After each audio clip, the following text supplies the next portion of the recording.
So mga igsoon atong gisaulo karon ang solemnidad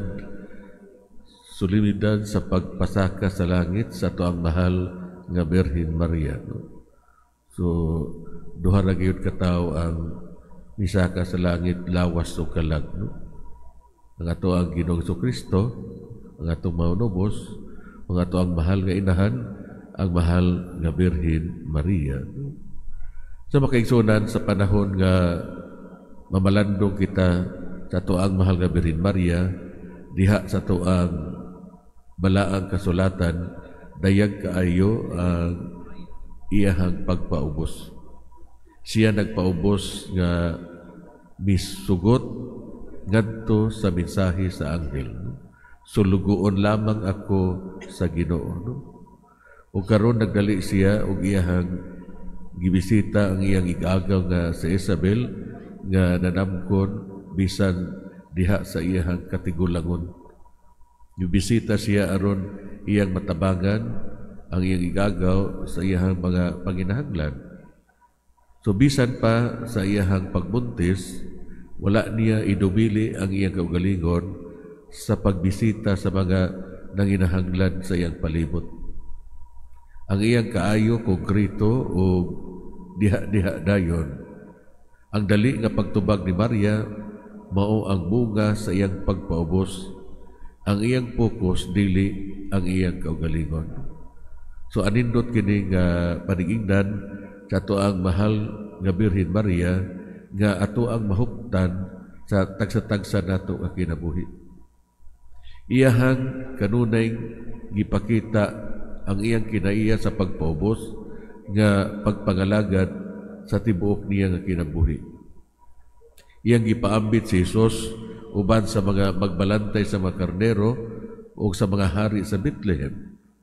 Nakalinggat nga nahutdan ng bino dito sa kasal sa Kana o gitapok ang mga apostoles diya sa pagpaabot while nga nagpaabot sa pag-abot sa Espiritu Santo.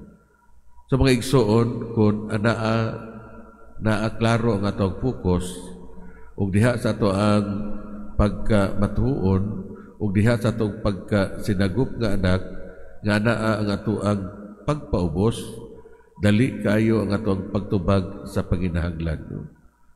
So dali kayo ang tubag sa ato ang panginahanglan. No? So sama sa usa ka vlog, no? Ang inahan nagdala sa iyang bata isakay sa trolley, no? Ya tapos nagsige gamit siyang cellphone, no? Ya dito nakapokus na siyang cellphone, no? Yang bata hina kuha sa iyang kaila, no? Yang tago luyo sa kahoy. So mao na dugay-dugay pa niya nga nahibaluan nga nawala ng iyang anak.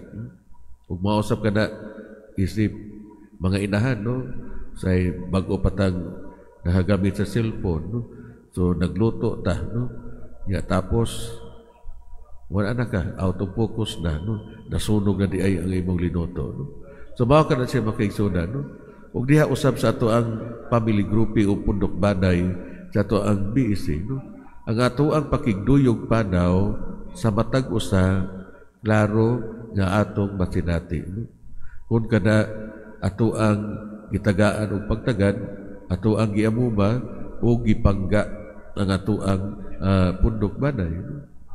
Sa makaigsunan ng mahal nga Birhen Maria, walay pagduha-duha nga bitabang sa iyahang igagaw, no? Ilabi na sa mga trabahoon sulod sa balay, no? O mas nagmapasalamaton si Isabel. However, napuno siya sa Espiritu Santo o malipayon ang iyang pagsangyaw, no? Ug unsa man ang pagsangyaw ni Isabel, bulahan ang bata nga imong gisabak, ngano kaha nga binuaw man kanako ang inahan sa akong Ginoo. Si Isabel makaigsunan nahimuot sa pagpakita kang Maria tungod kay gidala niya ang iyahang titulo, ang Emmanuel, ang Ginoo uban kanato, nga tinuod og literally nagagikan sa tinuod nga presensya ni Isabel. Ang duha, siya ug ang bata nga anaa siyang taguangkan miulpot sa kalipay ug ang tanan nga buhat tungod sa kaluoy. Ang simbahan makaigsunan, ang katapusang isulti mao unta ang presensya ni Kristo, ang pagdala kang Kristo ngadto sa mga tao nga mao ato ang primary focus. O kini nga focus gipakita sa ato ang mahal nga birhen kanato. So makaigsunan, nakaugat sa pagpaubos ang pagkaabli ni Maria ngadto sa Ginoo o sa iyang isigkatawo, kadiin gitugutan ang Espiritu Santo nga punon ang iyang kasing-kasing uban sa kalipay. Ug mao kana miawit ang atoang mahal nga Birhen Maria, no? Ang famous nga Magnificat, no? Nagdaig ang akong kasing-kasing sa Ginoo ug nagmalipayon ang akong kalag tungod sa Dios nga akong manluluwas.